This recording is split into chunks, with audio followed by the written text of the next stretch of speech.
Hello students. पिछले video में pack के बारे में पढ़ा था। आज पढ़ेंगे अपनी जो तीसरी डिवाइस है ट्रायक के बारे में। ट्रायक का जो क्रॉस सेक्शनल व्यू है वो जो नंबर ए इसमें दिखाया हुआ है, ये ट्रायक का क्रॉस सेक्शनल व्यू है। ये ट्रायक का सिंबल है जिसमें MT2 और MT1 दो टर्मिनल हैं और तीसरा एक गेट टर्मिनल और है। 3 टर्मिनल हैं। ये दो एंटी पैरेलल SCR हैं जो दो SCR हैं जो एंटी पैरेलल में कनेक्टेड हैं। और ये नीचे C में IV कैरेक्टरिस्टिक्स है। तो सबसे पहले तो ट्रैक के जो क्रॉस सेक्शनल व्यू है इसके बारे में बात करेंगे। ये गेट इलेक्ट्रोड है, गेट इलेक्ट्रोड और गेट टर्मिनल, ये MT1 टर्मिनल है और नीचे वाला जो ये पोर्शन है ये है MT2 टर्मिनल। यहाँ पे देखेंगे अपन, ये P1 है, ये N1 है, ये P2 है, ठीक है, और ये N3 है और ये N4 है, जहाँ पे ये जंक्शन J1, जंक्शन J2 और जंक्शन J3 इस तरीके से जंक्शन अपन ने दिखा रखे हैं। तो जो ट्रायक है वो बोथ डायरेक्शन में, जिस तरीके से ट्रायक दोनों डायरेक्शन में कंडक्शन कर रहा था उसी तरीके से ट्रायक भी बिल्कुल सिमिलर। इसके IV कैरेक्टरिस्टिक्स को देखो, बिल्कुल same, forward blocking, forward conduction, reverse blocking और रिवर्स कंडक्शन, बिल्कुल 4 मोड में ये काम करना है। और ये जब AC सर्किट है उनमें बहुत ज़्यादा यूज होता है। AC सर्किट को पावर कंट्रोल करना होता है तो उसमें तो इसका किस तरीके से इसको कंट्रोल करने का प्रोसेस है उसके लिए देखेंगे। तो सबसे पहले अपन देखते हैं, बिल्कुल वैसे सेम प्रोसेस है लेकिन कौन सा पोर्शन, जिस तरीके से डायरेक्ट में देखा था अपन ने, एक पोर्शन अलग काम करता था, एक पोर्शन अलग काम करता था जब पोलरिटी चेंज हो जाती थी। तो इस तरीके से इसमें भी देखेंगे जब MT1 MT2 की पोलरिटी चेंज करते हैं, गेट की पोलरिटी चेंज करते हैं, जब पॉजिटिव पल्स देते हैं तो कैसा रिस्पांस मिलता है, नेगेटिव पल्स देते हैं तो कैसा रिस्पांस मिलता है, इस तरीके से देखेंगे।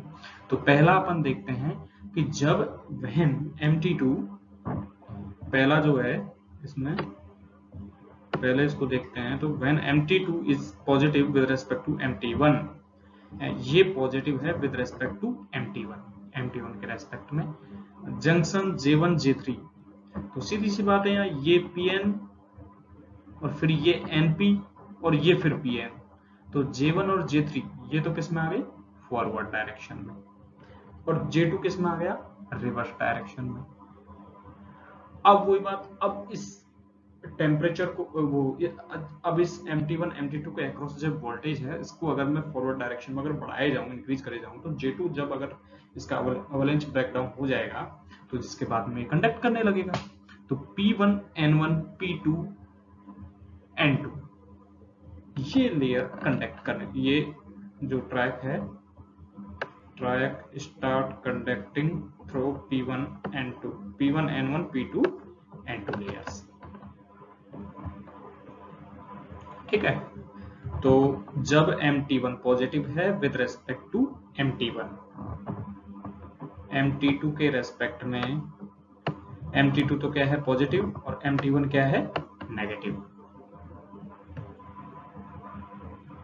एंड गेट करंट, और ये और इम्पोर्टेंट चीज है इसमें, जो गेट करंट है वो भी क्या है, पॉजिटिव पल्स देंगे अपन यहाँ से, जो गेट में जो पल्स देंगे कौन सी होगी, पॉजिटिव पल्स होगी। तो यहाँ से सीधा जो P1 N1 P2 N2 जो है ये कंडक्शन करने लगेगा। ये है पहला पार्ट। अब इसमें आप देखोगे जब इसमें कंडक्शन करने लगेगा तो ये वाला पार्ट है, यहाँ से जो करंट और वोल्टेज कैरेक्टरिस्टिक्स है जिसमें साफ साफ आप देखोगे यहाँ IG0 बिल्कुल SCR की तरह सेम, बिल्कुल सेम SCR की तरह है बिल्कुल, बस उसमें पार्ट अलग हो जाएगा जो कंडक्शन का है, जबकि SCR में बिल्कुल एक पोर्शन था, पूरा पूरा पोर्शन कंडक्ट करता था, उसमें कोई अदर पोर्शन नहीं थे। लेकिन इसमें चूंकि इसका जो कंस्ट्रक्शन है वो बहुत ही वो थोड़ा कॉम्प्लेक्स है, तो इस वजह से अलग अलग पोर्शन कंडक्ट करेगा। तो पहले उसमें ये हो गया। दूसरा अपन देखते हैं कि Mt2 is positive and gate current is negative. मतलब Mt2 तो पॉजिटिव है विद रेस्पेक्ट के Mt1, लेकिन गेट जो पल्स दी है अपन ने वो क्या दी है, नेगेटिव। तो गेट पल्स जब नेगेटिव दी है तो ये P1N1 और P2N3 ये जो लेयर है ये कंडक्ट करेंगी। ये कहाँ है, ये तो P1, ये N1 और ये P2 और ये N3। सीधा जो ये पोर्शन है, सीधा ये पोर्शन है, ये वाला पोर्शन कंडक्ट करने लगेगा। ठीक है, तो इसमें साफ देखोगे Pn जब ये पॉजिटिव है तो Pn ये किस में होगा, फॉरवर्ड। Np ये किस में होगा, रिवर्स। और Pn ये किस में होगा, फिर दोबारा फॉरवर्ड। बिल्कुल सेम कंडीशन। और जब गेट जो पल्स है वो नेगेटिव होगी तो भी ये जो लेयर है जो P1N1 P2N3 है, जो इसमें अपन को कंडक्शन मिलेगा। तीसरा अपन देखते हैं Mt2 को नेगेटिव ले लिया, Mt2 नेगेटिव और Mt1 पॉजिटिव, और गेट करंट जो है पॉजिटिव है इस बार। तो स्ट्रक्चर P2N1 P2N4, इसमें P2N1 P1N4 P2N1 P1 और N4 ये वाला जो पोर्शन है ये कंडक्ट करने लगेगा, ये वाला पोर्शन कंडक्ट करने लगेगा P2N1 P1 N4, क्योंकि Mt1 जो टर्मिनल है वो क्या है, पॉजिटिव। तो Pn forward bias, Np reverse bias और Pn दोबारा ये कौन सा जंक्शन होगा, ये होगा फॉरवर्ड बायस। तो बिल्कुल सेम इसमें जो, और इसका चौथा जो पार्ट होगा वो चौथे में Mt1 इज नेगेटिव, बिल्कुल Mt1 नेगेटिव होगा और Mt1 पॉजिटिव होगा, लेकिन इसमें गेट करंट होगी वो भी नेगेटिव होगी। गेट करंट नेगेटिव होगी तो भी इस तरीके से ये कंडक्ट करेगा, चौथा पार्ट। और इसमें देखेंगे कि इसका जो करंट और वोल्टेज कैरेक्टरिस्टिक्स है वो बिल्कुल जैसे जैसे गेट करंट हम बढ़ाते जा रहे हैं, हमारा जो break over forward break over voltage हो, चाहे वो रिवर्स ब्रेकडाउन वोल्टेज हो, दोनों कम होते जा रहा है।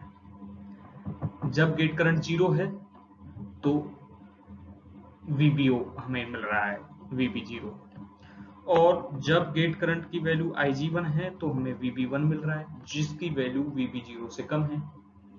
जब गेट करंट की वैल्यू Ig2 है तो हमें VB2 मिल रहा है जिसकी वैल्यू उस गेट करंट Ig2 की वैल्यू Ig1 से ज्यादा है। और जो वोल्टेज है, जो फॉरवर्ड ब्रेक ओवर वोल्टेज है, वो VB1 की वैल्यू VB2 से VB2 की वैल्यू VB1 से क्या होगी, कम होगी। ठीक है, जैसे जैसे गेट करंट बढ़ रही है वैसे वैसे ये फॉरवर्ड ब्रेक ओवर वोल्टेज कम हो रहा है। ऐसे ही रिवर्स में है बिल्कुल, जो जब गेट करंट 0 है तो बहुत ज्यादा ब्रेकडाउन वोल्टेज है, लेकिन गेट करंट को अगर बढ़ा देंगे माइनस में, नेगेटिव में जब गेट करंट बढ़ रही है, -Ig1 है, साफ लिख रहा है, और -Ig2, तो जैसे जैसे इसका मैग्नीट्यूड नेगेटिव में इंक्रीज करेंगे तो वो ब्रेकडाउन जो वोल्टेज है, रिवर्स जो ब्रेकडाउन वोल्टेज है उसको कम कर देगा, और ये सीधा यहाँ से रिवर्स कंडक्शन में चला जाएगा। तो इस तरीके से ट्राइक जो है वो काम करता है। ट्राइक जो ये ही एक ऐसी डिवाइस है जो चारों मोड पर काम करती है, forward blocking, forward conduction, reverse blocking, reverse conduction.